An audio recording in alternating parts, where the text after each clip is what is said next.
Hi friends, welcome to my channel Sunita's kitchens. అందరికీ నమస్కారం. అలాగే క్రిస్మస్ పండగ శుభాకాంక్షలు. ఈరోజు మన రెసిపీ వచ్చేసి బొంబాయి రవ్వతో కేక్ ఎలా చేయాలని. బొంబాయి రవ్వతో చాలా ఈజీగా కేక్ను రెడీ చేసుకోవచ్చు. ఈ రవ్వ కేక్ చాలా సాఫ్ట్గా, స్పాంజీగా చాలా బాగుంది. మొదటిసారి చేసే వాళ్ళైనా కూడా ఈ రవ్వతో ఒకసారి ఇలా ట్రై చేస్తే కేక్ చాలా బాగా వస్తుంది. నేను ఎలా చేశానో చూసి ఒకసారి మీరు ఇంట్లో ట్రై చేయండి, మీకు కూడా చాలా బాగా కుదురుద్ది. ఇప్పుడు కేక్ని ఎలా తయారు చేయాలో చూద్దాము. ఇప్పుడు ముందుగా 1 కప్పు బొంబాయి రవ్వ, దీన్నే ఉప్మా రవ్వ అని కూడా అంటారు. ఈ బొంబాయి రవ్వని మిక్సీ జార్లోకి తీసుకొని మెత్తగా మిక్సీ పట్టుకుందాము. ఇలా గ్రైండ్ చేయడం వలన కేక్ చాలా పర్ఫెక్ట్గా కుదురుతుంది. 1 నిమిషం గ్రైండ్ చేయడం వలన రవ్వ ఇలా మెత్తగా వస్తుంది. ఇలా మిక్సీ పట్టిన రవ్వ మిశ్రమాన్ని మిక్సింగ్ బౌల్లోకి తీసుకుందాము. ఇప్పుడు అదే మిక్సింగ్ బౌల్లోకి 1/2 కప్పు చక్కెరను తీసుకుందాము. మీరు తక్కువ చక్కెర తినే వాళ్ళైతే 1/2 కప్పు చక్కెర సరిగ్గా సరిపోతుంది. ఇక్కడ నేనైతే 1 టీ స్పూన్ చక్కెరను ఎక్స్ట్రాగా తీసుకున్నాను. ఇలా ఎక్స్ట్రాగా తీసుకోవడం వలన కేక్ చాలా పర్ఫెక్ట్గా కుదురుద్ది. ఇప్పుడు ఈ చక్కెరను మిక్సీ పట్టి తీసుకుందాము. ఇప్పుడు ఈ మిక్సీ పట్టిన చక్కెరని మిక్సింగ్ బౌల్లో వేసేసుకుందాము. ఇప్పుడు ఇందులోకి మిగతా ఇంగ్రీడియంట్స్ని వేసుకుందాము. 1 కప్పుతో పెరుగు తీసుకున్నాను. మనము కేకులో వేసే పెరుగు, పాలు అన్నీ నార్మల్ టెంపరేచర్లో ఉండేటట్టుగా చూసుకోవాలి. ఇప్పుడు అదే కప్పుతో రిఫైండ్ ఆయిల్ని తీసుకున్నాను. నెయ్యి, పల్లీల నూనె లాంటివి తీసుకోవద్దు. వాసన లేని నూనె ఏదైనా తీసుకోవచ్చును. ఇప్పుడు ఇందులోకి 2 టేబుల్ స్పూన్ మిల్క్ పౌడర్ని యాడ్ చేసుకుందాము. అలాగే ఫ్రెండ్స్, మీ దగ్గర మిల్క్ పౌడర్ లేకపోతే మిల్క్ పౌడర్ ప్లేస్లో మైదా పిండిని కూడా తీసుకోవచ్చు. ఇప్పుడు 1/2 స్పూన్ వెనీలా ఎసెన్స్ని యాడ్ చేసుకుందాము. మీ దగ్గర వెనీలా ఎసెన్స్ లేకపోతే ఇలాచీ పౌడర్ను కూడా వేసుకోవచ్చును. ఇప్పుడు అదే కప్పుతో పాలని యాడ్ చేసుకుంటున్నాను. ఇలా అన్ని ఇంగ్రీడియంట్స్ వేసుకున్న తర్వాత ఈ బ్యాటర్ని అంతటిని విస్కర్ సహాయంతో 1 డైరెక్షన్లో ఉండలేమి లేకుండా చాలా చక్కగా కలిసేలా కలుపుకుందాము. ఇలా కలుపుకున్న బ్యాటర్ని ఒక 20 నుంచి 25 నిమిషాలు అలా ఈ బ్యాటర్కి రెస్ట్నివ్వాలి. నేనైతే ఈ కేక్ ప్యాన్ని తీసుకున్నాను. నా దగ్గర ఇదే కేక్ ప్యాన్ ఉంది. ఇందులోకి ఆయిల్ అప్లై చేసుకుందాము.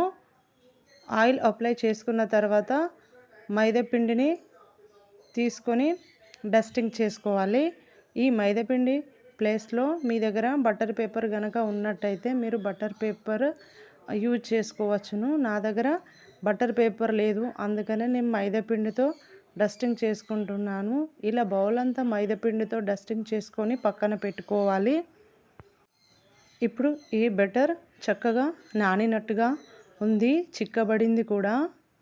ఒకసారి చూద్దాము బ్యాటర్ ఎలా ఉందో. చాలా చిక్కగా ఉంది.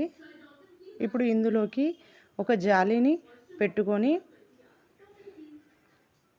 ఇందులోకి 1/2 టేబుల్ స్పూన్ వంట soda, 1 table spoon baking soda, ఇందులోకి ఒక 1/2 టేబుల్ స్పూన్ ఉప్పుని తీసుకొని జల్లించుకోవాలి. ఇలా జల్లించుకోవడం వలన కేక్ చాలా స్పాంజీలా వస్తుంది. ఇప్పుడు ఈ మిశ్రమాన్ని అంతటిని చక్కగా కలిసేలా 1 డైరెక్షన్లో కలుపుకుందాము. ఇప్పుడు ఇలా కలుపుకున్న ఇప్పుడు ఈ బ్యాటర్లోకి నేను కొన్ని టూటీ ఫ్రూటీలని తీసుకున్నాను. మీ దగ్గర టూటీ ఫ్రూటీలు కనుక లేనట్టయితే మీరు టూటీ ఫ్రూటీకి ప్లేస్లో డ్రై ఫ్రూట్స్ను కూడా వేసుకోవచ్చు. ఇప్పుడు ఈ బ్యాటర్ నాకు కొంచెం చిక్కగా అనిపిస్తుంది, అందుకని ఈ బ్యాటర్లోకి నేను 2 టేబుల్ స్పూన్ పాలని యాడ్ చేస్తున్నాను. ఇలా పాలని యాడ్ చేయడం వలన బెటర్ పలచబడుద్ది. కేక్ చాలా స్పాంజీలా వస్తుంది. బెటర్ గట్టిగా ఉండడం వలన కేక్ గట్టిగా వస్తుంది. బెటర్లోకి మనము బేకింగ్ సోడా, బేకింగ్ పౌడర్ వేయడం వలన ఇలా బబుల్స్గా పైనకి బెటర్ పైనకి వచ్చాయి. బెటర్ థిక్నెస్ అనేది ఇప్పుడు ఈ వీడియోలో చూపించిన విధంగా ఉండడం వలన కేక్ చాలా చక్కగా కుదురుతుంది.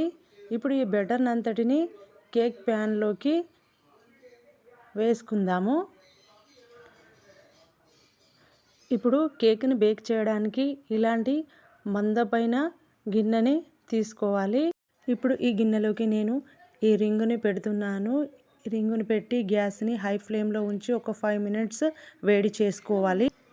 ఈ బెటర్ని అంతటిని ఒకసారి ఇలా వీడియోలో చూపించిన విధంగా ట్యాప్ కంపల్సరీగా చేసుకోవాలి.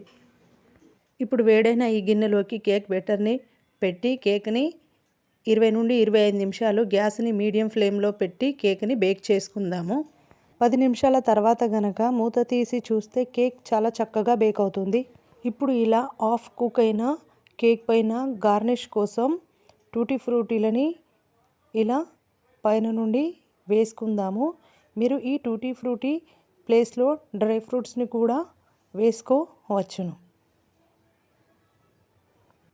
ఇప్పుడు పూర్తిగా 20 నుండి 25 నిమిషాల తర్వాత మూత తీసి చూస్తే కేక్ చాలా చక్కగా బేక్ అయి ఉంది. ఇలా బేక్ అయిన కేక్ని టూత్పిక్తో ఇలా గుచ్చి చూస్తే అంటుకోకపోతే బేక్ అయిందని అర్థం. ఇప్పుడు ప్యాన్ని గిన్నె నుండి బయటకు తీద్దాము. ఇలా బేక్ అయిన కేక్ పైన ఒక పలుచటి తడిగుడ్డని వేసి చల్లారనిద్దాము. ఇలా తడిగుడ్డ వేసి చల్లారనివ్వడం వల్ల కేక్ చాలా చక్కగా వస్తుంది. ఇలా చల్లారాక కేక్ని నైఫ్తో కేక్ ఎడ్జెస్ని ఇలా కట్ చేసినట్టు చేసి ప్యాన్ నుండి కేక్ని బయటకు తీస్తే చూడండి, వావ్ ఎలా వచ్చిందో ఫ్రెండ్స్, చాలా బాగా వచ్చింది కదా. మీరు కూడా నాలా ఒకసారి ట్రై చేయండి ఫ్రెండ్స్ ఇంట్లో. Okay, thank you for watching.